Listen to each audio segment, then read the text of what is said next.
Welcome to the ADLI, LETSI, and scoring portion of the master's class. This is a skill set that you will be using all through the class, and I'd like to try to teach it a little bit differently than I have in the past. A lot of times I have used a PowerPoint to teach this, and I look back on my time as an examiner and realize I didn't probably create the habits around this that I should have early on. So I'd like to show you how to use the criteria, as well as I think a way to create a habit around ADLI, LETSI, and scoring. So to start out, I'd like you to start out with your Baldrige Excellence Framework. Go ahead and get it in front of you and open it up. It doesn't matter if it's business, nonprofit, government, and if you don't have it yet, that's okay. You can download it. It will be in the files, but you will also get a hard copy in the class. And again, it doesn't matter if it's nonprofit, healthcare, or education. You're going to have the same information. But I want you to turn to the scoring section. In the business and nonprofit, it's page 26. But as you score an organization, you're going to use the idea of maturing through processes, deployment, learning, integration, and then maturing through results. Your results will get more favorable, you'll have better results, and you're going to evaluate an organization on where theirs are at. So if you'll turn to the scoring system, you'll see under the process dimension, which is category 1 through 6, it's going to give you ADLI, approach, deployment, learning, and integration.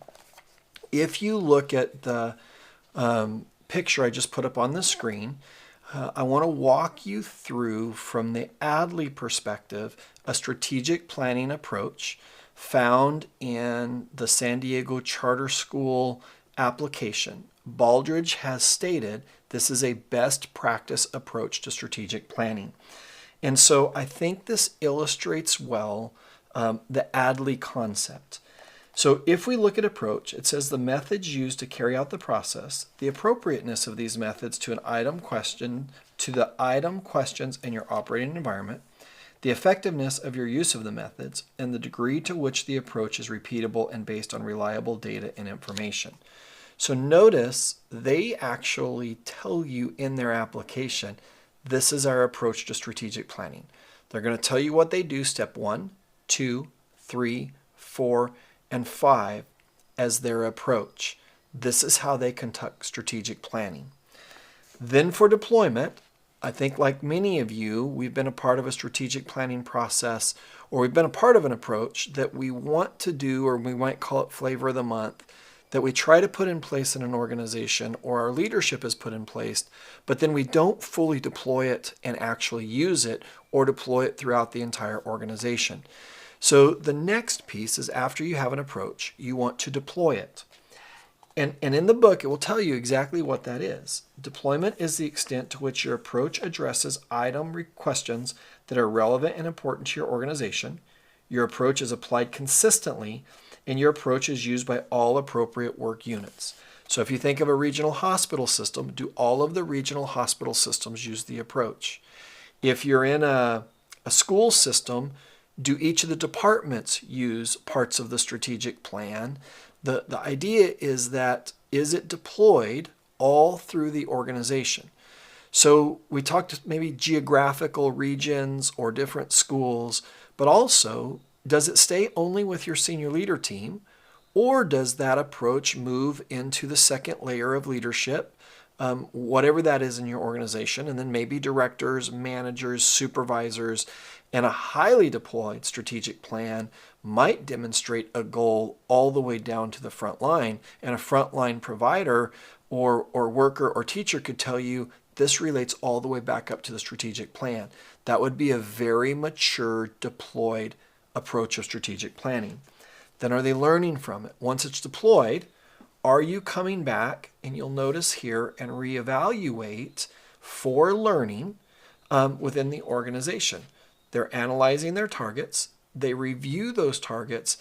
They look at workforce. All workforce formally reviews strategic initiatives quarterly. They're learning from it, and then they're going to repeat that back into this process. And then integration It just talks about the leadership team reviews scorecards and performance and updates the strategic planning process. What you will find in this organization is their action plans, much of what they're doing, their survey results are integrated back into their strategic plan.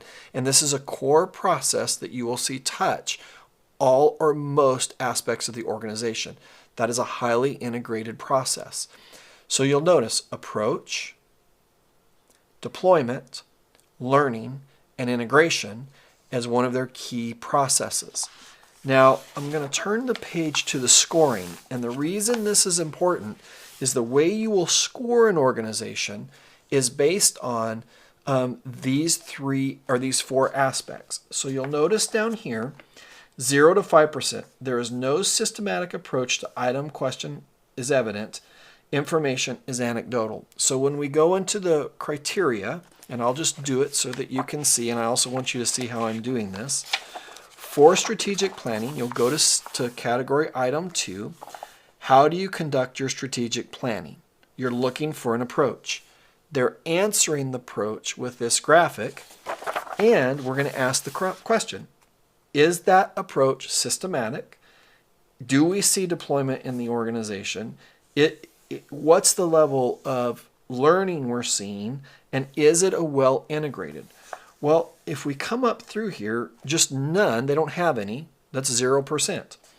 If they have the beginning of a systematic approach to the basic question and the item, which basically is going to mean, yes, they have an approach, but it's in early stages of deployment, so you don't see it deployed through the organization. They're going to be in this lower band. And then as you move up, if they have an effective systematic approach responsive to the overall questions in the item, and we will talk about overall versus multiple later, but by and large, if it's answering the questions and it is well deployed, it's fact-based, you're seeing that it's aligned with other things, you're beginning to fall in the more mature bands. But the scoring is based around ADLI. If they have an approach, is it well deployed? Are they learning from it? And it is well integrated in the organization. We will go over that more during the class, but ADLI and scoring are connected, and it's all about answering the question and the criteria, looking at how the applicant is answering it, and asking the question. What level of maturity do they have around their approaches, their deployment, their learning, and their integration?